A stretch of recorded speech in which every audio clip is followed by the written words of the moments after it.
Jai Shri Mataji. Good morning everyone. Let's bow down to Shri Mataji, raise our Mother Kundalini and put Bandhan.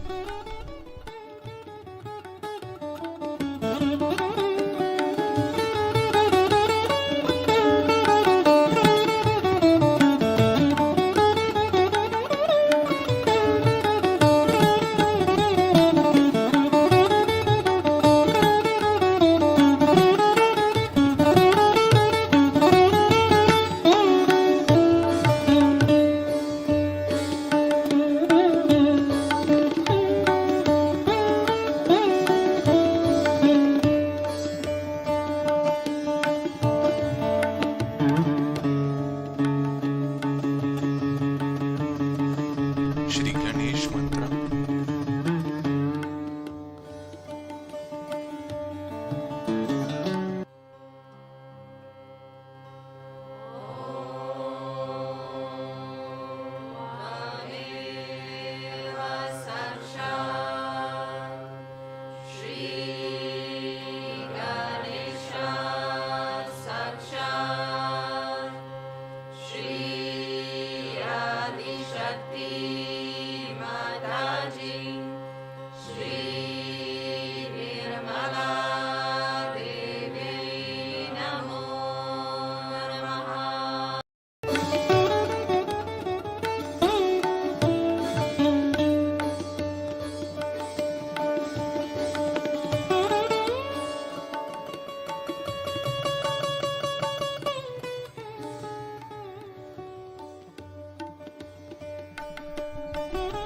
Now let us listen to Shri Mataji's speech.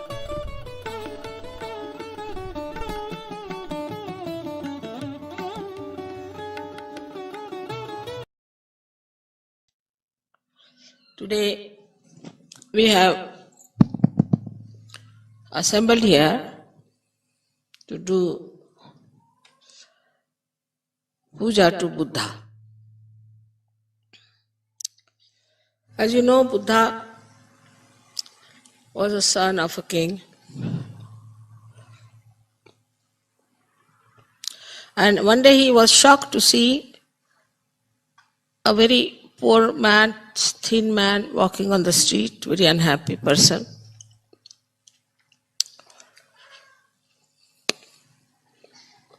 And he felt very sad about it.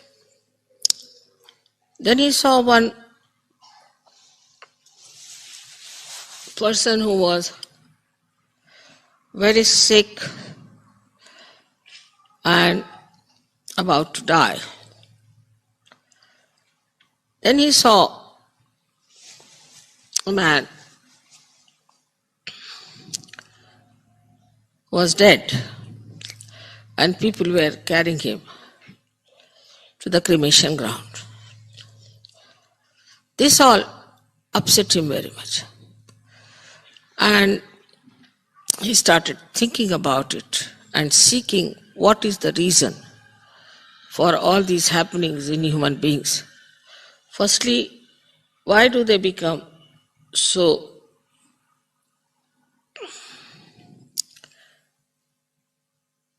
miserable or sick,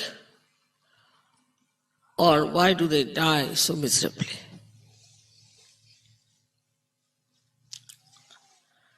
The reason he found out in his search, he went round the whole world, I should say, in the sense he read Upanishads, he went to many gurus, went to many places of spiritual education, Banaras, everywhere he went.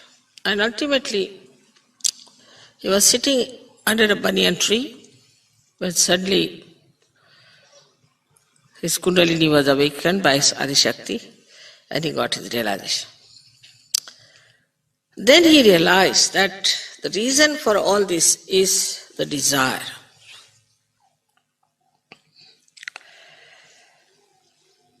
In Sahaja Yoga, we have now understood that all other desires are not pure desires.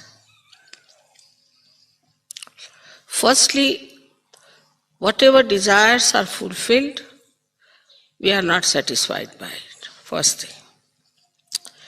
And secondly, all these desires have a repercussion.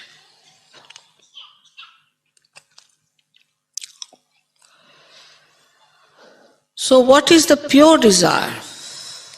That you all know is the Kundalini. Kundalini is the power of pure desire which fulfills your pure desire to be the spirit, to be Buddha, to be enlightened. Buddha means a person who is enlightened. So Gautama became Buddha, as you people now have become Sahajogis. But because he went through all these various penances, whatever he learned became part and parcel of him. But in Sahaja Yoga, it is all Sahaj. So we always conclude everything that this is after all Sahaj. And when we try to work out anything, we always say, oh, it will work out spontaneously, it's all right, Mother will do for us. This is a common feeling with Sahaja. So whether to put you all through that long process or to give you realization was a question before me. Because in these days of confusion, there cannot be much time to put you through all which Buddha had gone, and he was one individual, I had to put all of you. That would have been very difficult. I don't know how many would have sustained it. Most of them would have dropped out halfway, or maybe quarter of the way. So, it was done in a Sahaj manner. You did not have to sit in a banyan tree. Ultimately, you got your realization. Your Kundalini was awakened. And you got your enlightenment. But that enlightenment which settled in Buddha is not settled in us because our chakras were not cleansed as he had cleansed his chakras. We had the same body, the same mind, and the same attitude when we got realization. As we were looking at the house of God, still we are looking at the house of God, but you have entered inside the house and you have to look out from the windows. This you forget. And though we are sitting now on a hilltop, out of all the congestion and all the traffic, still you see a car, you get frightened. You don't know you are sitting on top of a hill where your mother has put you nicely. And that is how you try to behave. When I get reports about Sahajogis, I'm quite amazed that they do not know that they are realized souls now. That's why Buddha talked of desirelessness. It's not possible before realization. Even after realization, I find it's difficult. Some sort of a subtle desire exists, and where you have to work it out, you do not work it out saying that our ego will be catching. So wherever it suits us, we work that way. Wherever it suits, we work this way.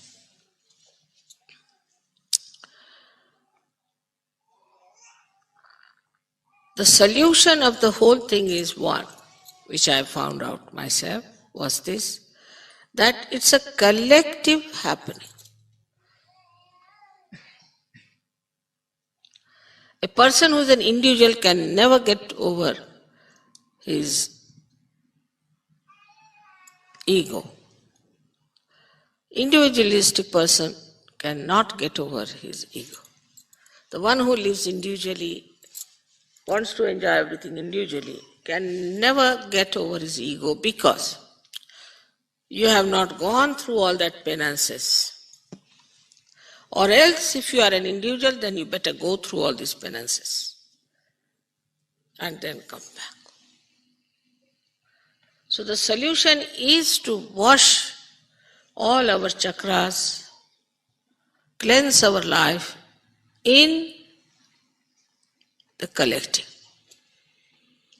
And this is what was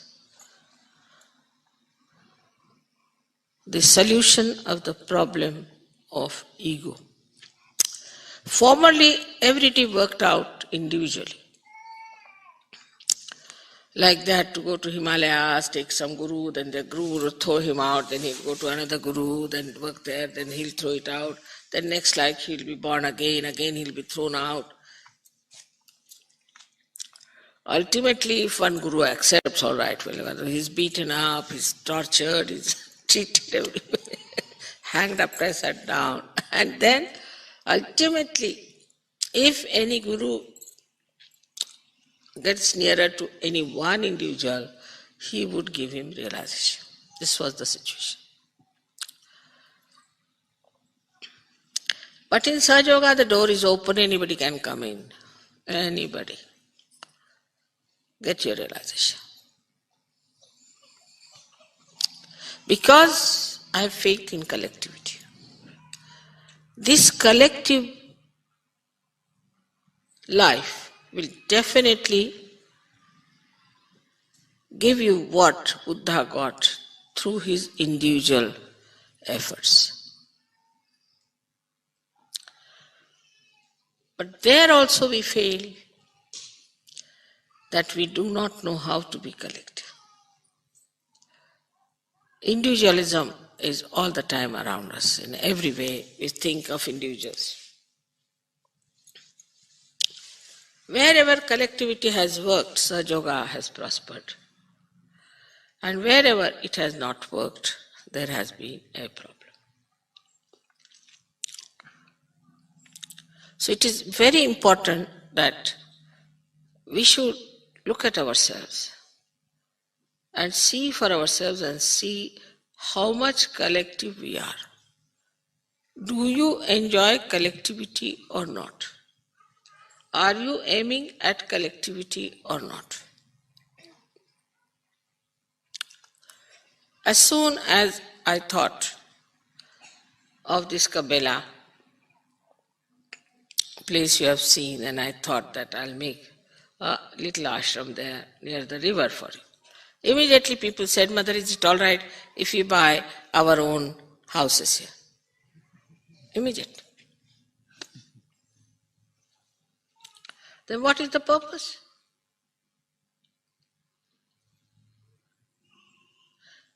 And then they will call me, Mother, please come to my house for dinner. Please come to my little house for some tea. I'm not interested.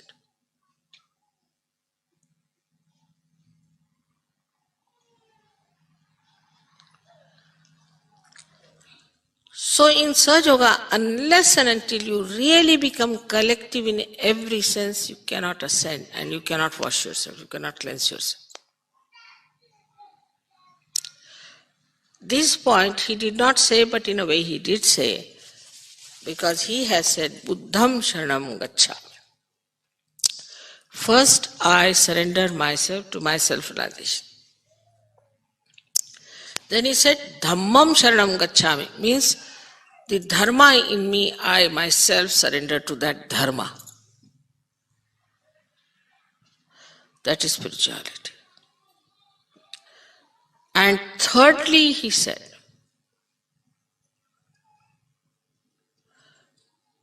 Sangam Sharanam Gacchami. Sangha means collectivity. I surrender myself to the collectivity. But he did not know how to give Ama's realization at that time. So he got hold of disciples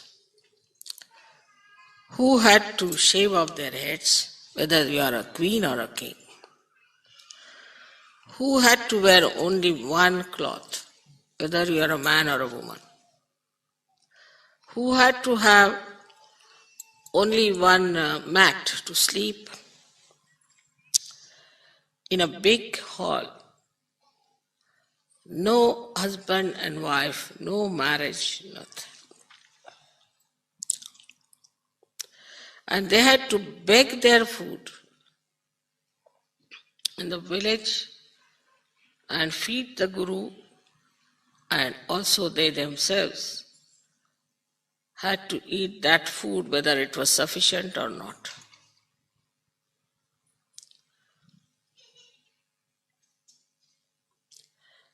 That is not in Sajog. Everything is enjoyable in Sajog from the very beginning. And you are supposed to be absolutely joyous people in Sajog. That is there. But the joy of the collectivity, if you do not know how to enjoy, then you cannot ascend. Because there's not a way out. What is the other penance? For some people, even collectivity is a penance till they start enjoying it. And they are very troublesome. This is not good, very critical. Some of them stay in the ashram and criticize everything all the time. This is not good, I don't like this, I don't like that.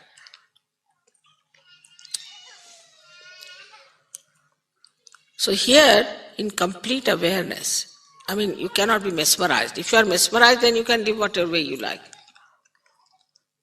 But in complete awareness and full understanding, we have to become collective.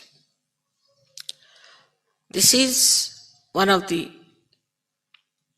solutions for our cleansing. We can say like this, supposing my hands are dirty. So I go to one tap and I find there's one drop coming. So can't wash. So I go to another place, there's no water. Third place, I find there's nothing available. Ultimately, I reach the place where I find some water. Then I wash myself completely because I know I can't find it anywhere else. But in Sahaja, you are immersed in the water of collectivity.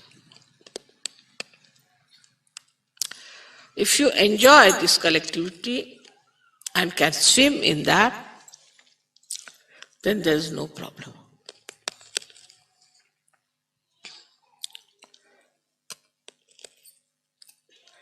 Buddha, as you know, is working on our right side, on our Agya. It's very surprising, the deity like him, to work on the right side.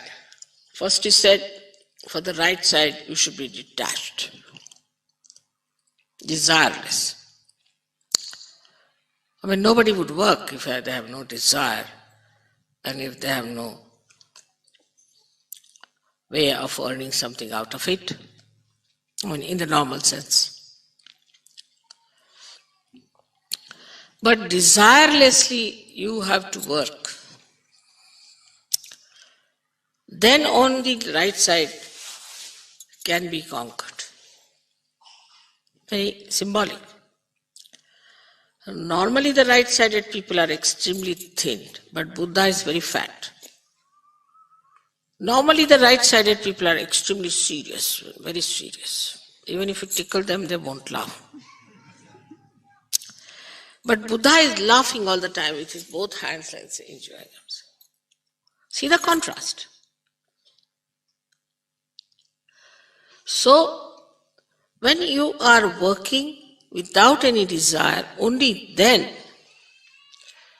this state can be achieved, that you'll be all the time laughing. But those who feel that we are doing this work with certain desire.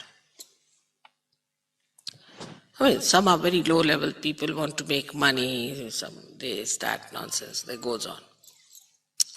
But it becomes even subtler and subtler and subtler. As you become subtler, the desires start becoming subtler and subtler and subtler. And if you are not careful, it just comes up.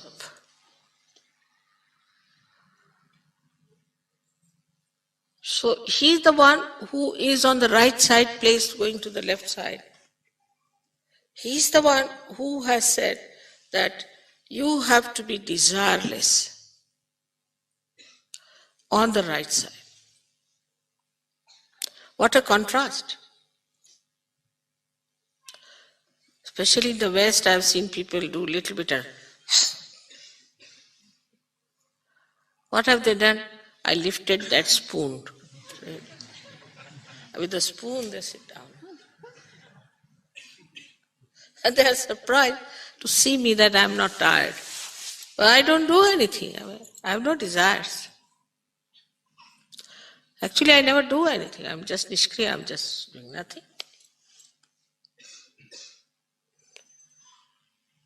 So when you become that instrument, surrendered instrument, when you know you are not doing anything whatsoever, then on the right side, you achieve mastery. How you achieve mastery? You don't do anything, all right? You go to any shop and you get a jackpot without doing anything. You do not desire anything. And suddenly you find, which you have never even thought of is before you, there sits there, available for you. Just have it.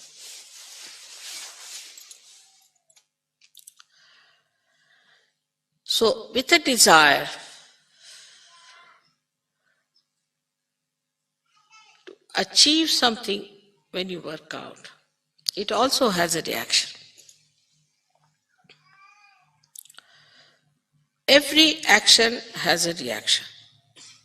But action without desire cannot have reaction because there is no desire already. Supposing I get lost somewhere on the way. So I never feel upset about it because maybe I have to be there.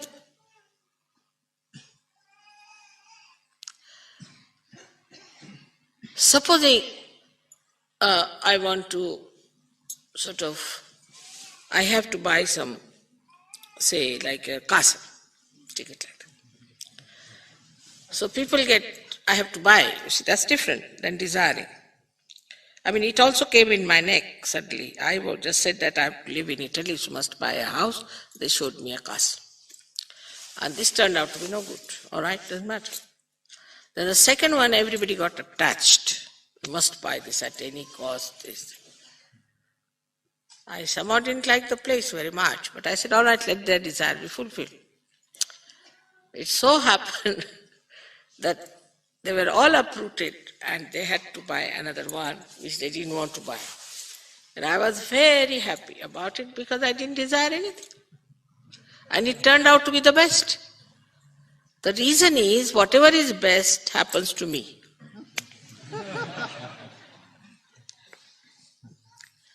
So whatever happens to me, I know is the best. Is all for my good. Is for the good of Sahaja Yoga. Now anybody criticizes Sahaja Yoga is very, very good, excellent.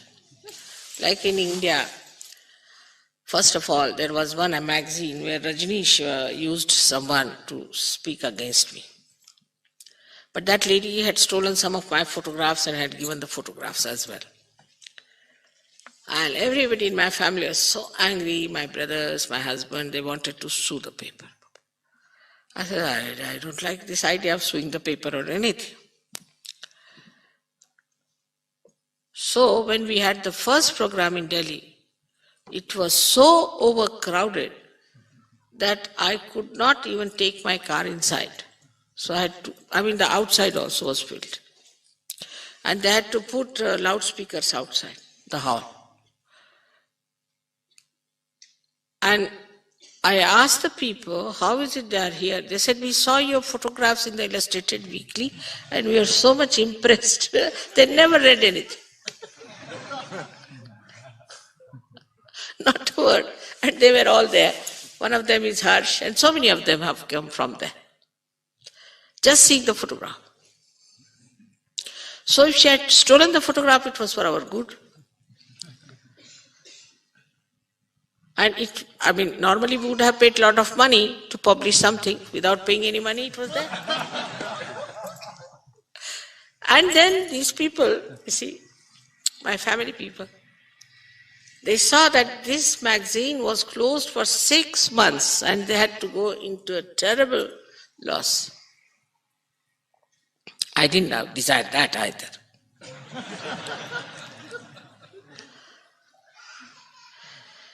When you are desireless, you are happy because you are never disappointed.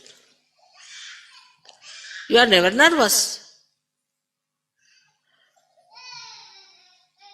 So, to be desireless doesn't mean that you become something absurd or ascetic or anything like that. But not to expect something. If I do like this, then this will happen. If I do like this, that will. Not to worry. Do what you want to do. One thing you should know, that nothing bad can happen to you. And something bad is happening, that's something wrong. I'll tell you another thing. This time, first time I fell down a little bit, not much. So they said you can't go out of the house at all, you cannot move out because it's raining and you will develop arthritis. I can never develop anything like that, but doesn't matter. So I was made to stay in the house and I wrote this book in that. It was nice, I fell down. Otherwise, they would have said, come here, come, all my family was there for a holiday. Thank God. I got these 4 or 5 days, I wrote this book. So make the best of all disappointments. If there is a disappointment, just smile at it. I know it is for your good to discover something new, to find out something better. But the conditioning is so strong. That's why I say be in the collective. Now, for example, we have Indians, we have got French, we have this, that, and all that. All their conditions are around them. Still. For Indians must have Indian food wherever they go. It's a very difficult situation. That way you people are better. You eat every sort of, even you eat wretched Indian food. I don't like very much Indian food myself. It's not very nourishing. It's more tasty, but not nourishing. But you don't mind eating any food whatsoever. That's a good thing about it. But your desires are another, little different, which you know very well, I need not tell you.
त्वमेव साक्षात्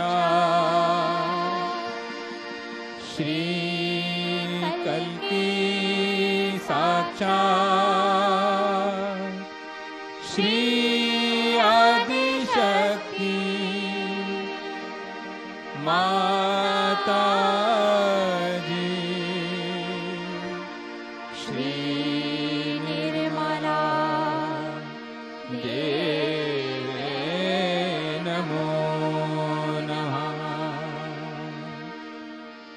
ॐ त्वमेव साक्षात् श्रीकल्की साक्षात् श्री सहस्रार स्वामिनी मोक्ष प्रदायिनी माता जी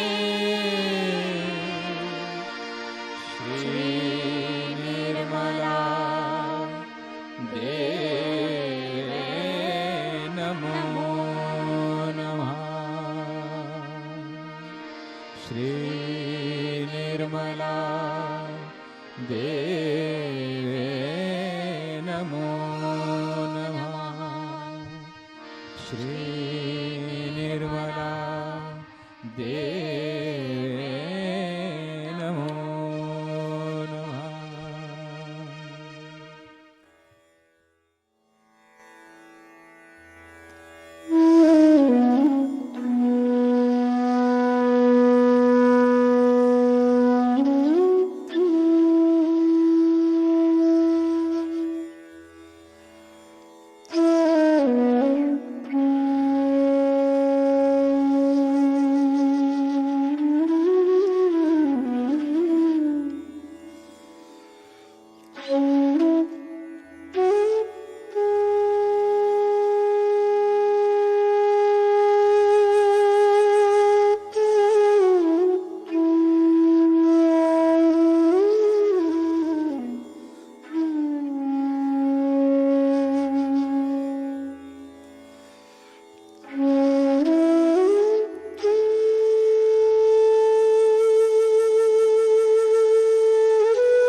Thank you, Shimataji, for giving us this opportunity for daily collective meditation. Thank you very much. Jai Shimataji. Let's bow down to Shimataji, raise our Mother Kundalini and put Bandhan.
So we will continue with our daily morning meditation tomorrow.